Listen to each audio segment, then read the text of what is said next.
जय हिंद दोस्तों, स्वागत है आप सभी का भूगोल की श्रृंखला में।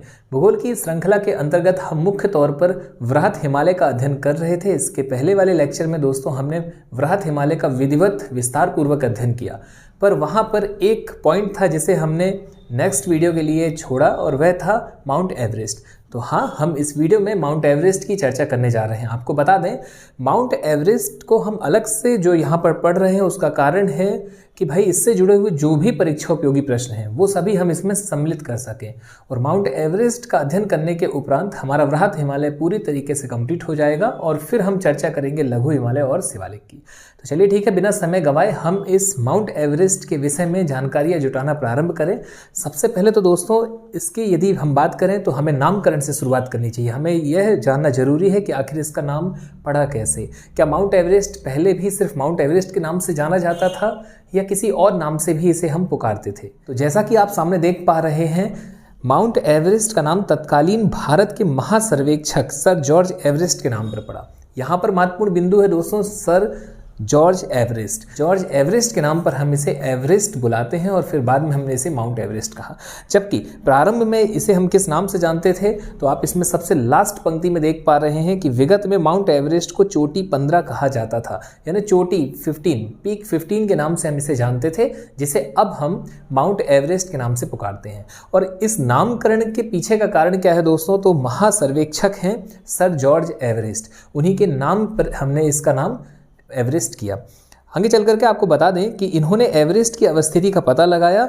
वे 1830 से 1843 तक भारत के महासर्वेक्षक रहे। देखिए, यहाँ पर महत्वपूर्ण बिंदु है कि जो हमारे सर जॉर्ज एवरेस्ट हैं ये भारत के महासर्वेक्षक कब से लेकर कब तक रहे, तो 1830 से 1843 तक रहे, और इन्होंने अपने इस कार्यकाल के दौरान ही इस माउंट एवरेस्ट का पता लगाया।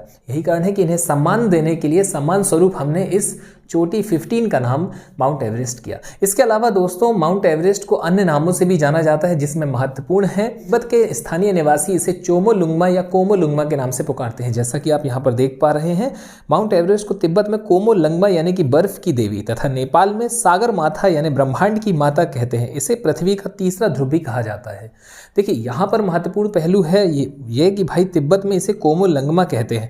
आपको बता दें कि तिब्बत में कोमोलुंगमा के अलावा चोमोलुंगमा के नाम से भी इसे जाना जाता है और इसका अर्थ होता है पर्वतों की रानी। तो आप इसे भी नोट कर सकते हैं कि भाई तिब्बत में इसे कोमोलुंगमा के अलावा चोमोलुंगमा भी कहा जाता है, जिसका अर्थ होता है पर्वतों की रानी। और अगला जो पॉइंट है वो ये कि भाई नेपाल में इसे सागर माता के नाम से जाना जाता है, जिसका अर्थ है ब्रह्मांड की माता।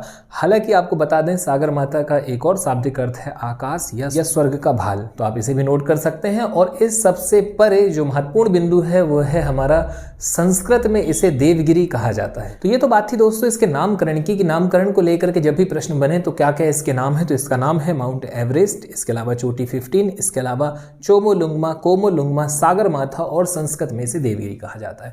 इसके अलावा दोस्तों जो महत्वपूर्ण है अब वो ये कि भाई इसके विस्तार की हम चर्चा कर लें कि कितने डिग्री अक्षांश कितने डिग्री देशांतर पर हमें यह देखने मिलता है। तो माउंट एवरेस्ट की जो स्थिति है दोस्तों वो आप यहाँ देख पा रहे हैं। देशांतर है 86 डिग्री 55 मिनट 40 सेकेंड पूर्व, व अक्षांशीय स्थिति की हम बात करें तो 27 डिग्री 59 मिनट 16 सेकेंड उत्तर। तो ये आप नोट करके चलिए इसे, ये महत्वपूर्ण है। कई दफ़ा ऑब्जेक्टिव में देखने मिल जाते हैं ऐसे प्रश्न हमें। इसके अलावा यदि हम बात करें ये कहाँ पर है, तो हम सबने दोस्तों जो वृहत हिमालय देखा था, ग्रेटर हिमालय, ग्रेटर, लेसर और शिवालिक, तो उसी ग्रेटर हिमालय यानी वृहत हिमालय की एक उप श्रेणी, मतलब हिमालय की एक जो अगर हम श्रेणी बात करें और उसकी भी एक उप श्रेणी महालंगूर श्रेणी पर अवस्थित है एवरेस्ट। तो एवरेस्ट के विषय में यह भी प्रश्न पूछा जा सकता है कि किस उपश्रेणी पर है, तो महालंगूर उपश्रेणी पर है। ये तो बात हुई दोस्तों हिमालय के विस्तार और स्थिति से संबंधित। और अब हम बात करते हैं कि हिमालय की जो ऊंचाई है, जिसे हम इतना विशाल रूप में देख पा रहे हैं, लगभग 8848 या 8850 मीटर। तो अब हम इसकी बात करते हैं कि आखिर इस ऊंचाई के मेजरमेंट का प्रारंभ कब से हुआ, यानी कि वो दौर, वो समय जब से इसका मापन प्रारंभ हुआ। तो जैसा कि आप सामने लाइन देख पा रहे हैं दोस्तों, यहाँ पर महत्वपूर्ण पहलू है पर्वतमाला के आसपास आसपास के विभिन्न स्थलों के औसत मापन द्वारा 1954 में 1954 में माउंट एवरेस्ट की ऊंचाई 8848 मीटर आंकी गई थी। यानी कि जो 8848 मीटर का ऊंचाई का आंकड़ा हम देखते हैं या पढ़ते आ रहे हैं वो 1954 में 1954 में मापा गया या उसका आकलन किया गया, मेजरमेंट किया गया। नेक्स्ट, नेशनल ज्योग्राफिक सोसाइटी ने जीपीएस उपग्रह के उपयोग द्वारा 5 मई 1999 को एवरेस्ट की ऊंचाई 8850 मीटर होने की पुष्टि की थी। तो ये देखिए, ये भी महत्वपूर्ण है। 5 मई 1999 की तिथि आप नोट कर लीजिए। इस तिथि को ये निर्णय लिया गया कि अब एवरेस्ट की ऊंचाई 8850 हो चुकी है, जबकि इसके पहले के आंकड़े बताते हैं 8848 मीटर। बहरहाल ये मुद्दा विवादास्पद रहा और आगे चल करके, चूंकि देखिए विवादास्पद तो नहीं था, मानने यही रहा, पर आगे चल करके इस पर और बारीकी से काम करने के लिए 30 सदस्यीय चीनी और नेपाली दल ने दिसंबर 2020 में संयुक्त रूप से एक सर्वेक्षण किया और फाइनली इसकी हाइट 8848.86 मीटर बताई। यानी कि 48.86 इसकी हाइट उन्होंने आंकी। अब यहाँ पर देखिए, जो इंपॉर्टेंट है वो ये है कि भाई ये तो बातें हुई इन सभी के अपने अपने जो भी मापन है उनकी। अब हम एग्जाम में इसे कैसे मैनेज करें? तो देखिए, एग्जाम में जो आपके ऑप्शन पे होगा आप उस हिसाब से डील करेंगे। अगर आपके ऑप्शन पे 8850 मीटर है तो आप उसे सही आंसर चयनित कीजिए। 8848 है तो आप उसे टिक कर सकते हैं। पर हाँ, 8848, 8850। अच्छा, इसके अलावा जो एक और महत्वपूर्ण है वो ये कि एक दफ़ा एग्जाम में इसे 8848 या 8850 ना लिखते हुए 8900 या 9200, 9500 ऐसे ऑप्शन दिए गए। तो आप 88 के बाद जब आगे बढ़ते हैं तो 89 आता है, तो आप इसमें 89 भी आंसर के रूप में देख सकते हैं जब आपके विकल्प कुछ ऐसे होंगे। तो देखिए, सारी चीज़ें मैं बार बार कहता हूं कि कॉन्सेप्ट, अपने थ्योरी और सारे प्रकार के फैक्ट के बाद इंपॉर्टेंट होता है कि ऑप्शन कैसे हैं। देखिए, ऑप्शन के अनुसार ही हमें उसके सही विकल्प का चुनाव करना होता है। नेक्स्ट पॉइंट पर हम आते हैं दोस्तों। इसके बाद हमारे लिए जो महत्वपूर्ण है अब है विश्व के सर्वोच्च शिखर पर पहुंचने का क्रम, कि आखिर इस सर्वोच्च चोटी पर लोगों का पहुंचना कब से शुरू हुआ। तो आप यहां देख पा रहे हैं, सबसे पहले एडमंड हिलेरी हैं, ये न्यूजीलैंड के हैं, और तेंजिंग नोर्गे जो कि जापान से हैं। और तेंजिंग नोर्गे 1953 में सबसे पहले माउंट एवरेस्ट की चोटी पर पहुंचते हैं। तो कहने का तात्पर्य यह है कि इस सर्वोच्च शिखर पर जो पहुंचने का क्रम है दोस्तों, वो प्रारंभ होता है 1953 में। और सबसे पहले जो यहां पर कदम रखते हैं वो हैं सर एडमंड हिलेरी एवं तेंजिंग नोर्गे। आगे चल करके देखने मिलता है दोस्तों, नोवांग गोम्बू प्रथम व्यक्ति हुए जो माउंट एवरेस्ट पर 2 दफा चढ़े। तो जो नोर्गे जी हैं, इसके अलावा एडमंड हिलेरी हैं, ये जब चढ़े तो ये सिर्फ एक ही बार चढ़े, दोबारा नहीं। तो देखिए, आप इसे कुछ इस हिसाब से याद रख सकते हैं कि भाई सबसे पहले कौन चढ़ा। तो देखिए, पहले जो चढ़ा होगा, इतनी ऊंचाई पर चढ़ रहे हैं तो ऑब्वियस ही बात है कि वहाँ ठंडक भी है, बर्फ भी है, ये याद रखने के तरीके हैं। तो आप थोड़ा सा आपको कपकपाहट होगी तो आप हिलेंगे। तो हिलेरी, और इसके अलावा एक और क्या है दोस्तों, तो तेंजिंग नोर्गे। तेंजिंग थोड़ा सा तेजी थी। अब ऑब्वियस ही बात है कि आप पहली बार चढ़ रहे हैं तो एक अलग किस्म का उत्साह होता है। नेक्स्ट, नोवांग गोम्बू का नाम आप याद रखिएगा, ये 2 दफा चढ़े। पहली बार 1 मई 1963 अमेरिकी अभियान के साथ, दूसरी बार 20 मई 1965 भारतीय अभियान के साथ। अच्छा, और जो एक और महत्वपूर्ण है, नोवांग गोम्बू है कौन? ये तेंजिंग नोर्गे के भतीजा हैं, उनके भतीजे ही, उन्हीं के फैमिली से हैं। तो भाई खून में ही है, ब्लड में ही है, तो वो तो करके ही उन्होंने दिखा दिया। नेक्स्ट जो इंपॉर्टेंट है उसे आप समझिएगा कि इसमें से प्रश्न बन सकता है 2 दफा एवरेस्ट पर चढ़ाई करने वाले। इसके बाद नेक्स्ट है हमारा, हमें देखने मिलते हैं जिम विटकर, प्रथम अमेरिकी हैं जिन्होंने 1 मई 1963 में माउंट एवरेस्ट पर चढ़ने में सफलता प्राप्त करी। तो ये अलग अलग प्रश्न पूछे जाएंगे और इनके ऑप्शन के आधार पर आप चयन कर पाएंगे कि प्रश्न की दिशा क्या है और कौन सा उत्तर हमें इसमें लगाना है।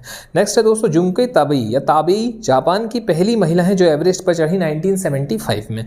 इसके बाद देखने मिलती है बछेंद्री पाल, पहली भारतीय महिला है जो 1984 में एवरेस्ट के शिखर पर पहुंची। 1984 में दोस्तों 1984 में एवरेस्ट के शिखर पर पहुंचने वाली पहली भारतीय महिला का जो रिकॉर्ड है इन्होंने अपने नाम किया, नाम है इनका बछेंद्री पाल।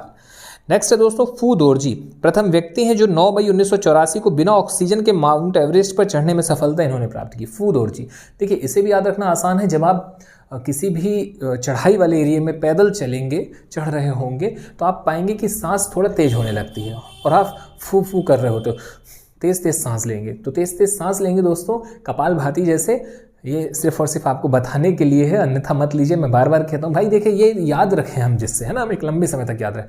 तो वो फूफू जो आप करेंगे वो है आपका फू दोरजी। तो बिना ऑक्सीजन के तो फूफू करेंगे, तो फू दोरजी आपने याद रख लिया। नेक्स्ट है कामी रीता शेरपा।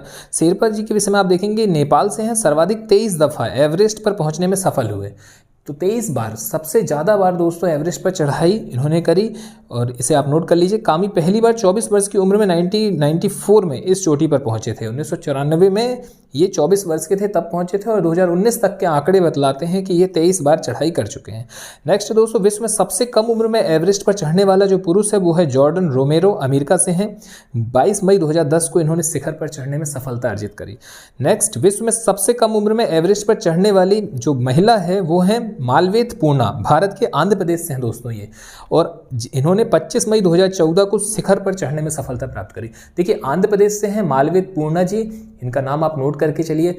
जो इंडिया के हैं वो तो आपसे बनने ही चाहिए, उनके प्रश्न बनने की संभावना ज़्यादा है। बाकी भी पूछे जाते हैं, पहला पूछा जाता है, 2 दफ़ा वाले पूछे जाएंगे, सर्वाधिक बार वाले पूछे जाएंगे, तो ये सब कुछ पूछे जाते हैं। पर हाँ, हमें लगभग इंडिया वालों पे तो जोर देना ही होता है, क्योंकि हमारा एग्ज़ाम जो है उस लिहाज से यदि हम देखें हमारे पैटर्न अगर एग्जाम का, तो ऐसे मिसलेनियस में ऐसे प्रश्न अक्सर पूछे जाते हैं कि भारत का प्रथम, भारत का ये, है ना।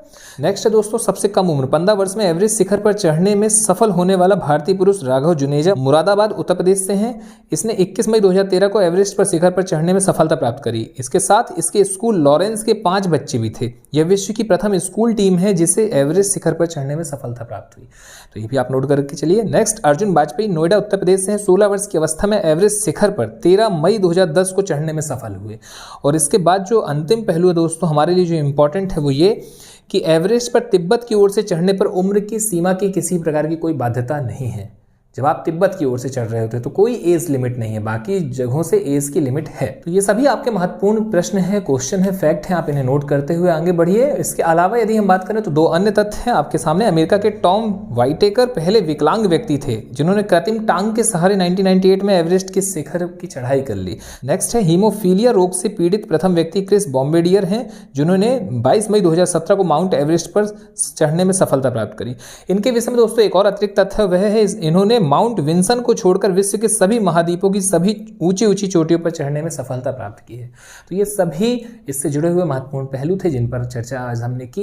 इन्हें आप नोट कीजिए और इनका रिवीजन कीजिए। माउंट एवरेस्ट बहुत इंपॉर्टेंट है, इससे प्रश्न बनते हैं। आपको बता दें, माउंट एवरेस्ट दुनिया का सबसे ऊंचा शिखर है और यह भारत के सबसे ऊंची चोटी K2 से लगभग 200 मीटर अधिक ऊंचा है। मतलब दोस्तों जो प्रथम शिखर है विश्व का और जो द्वितीय है उसके बीच का जो अंतर है वो आपको लगभग 200 मीटर देखने मिल रहा है। तो यही जानकारी दोस्तों आप तक पहुंचानी थी। चलिए ठीक है, आज आपसे विदा लेते हैं। मुलाकात जल्द नेक्स्ट पार्ट में। भारत के भूगोल के अंतर्गत हिमालय का अध्ययन जो हम कर रहे हैं उसमें हम लघु हिमालय और शिवालिक का अध्ययन करेंगे अपने नेक्स्ट पार्ट में। धन्यवाद। जय हिंद, जय भारत।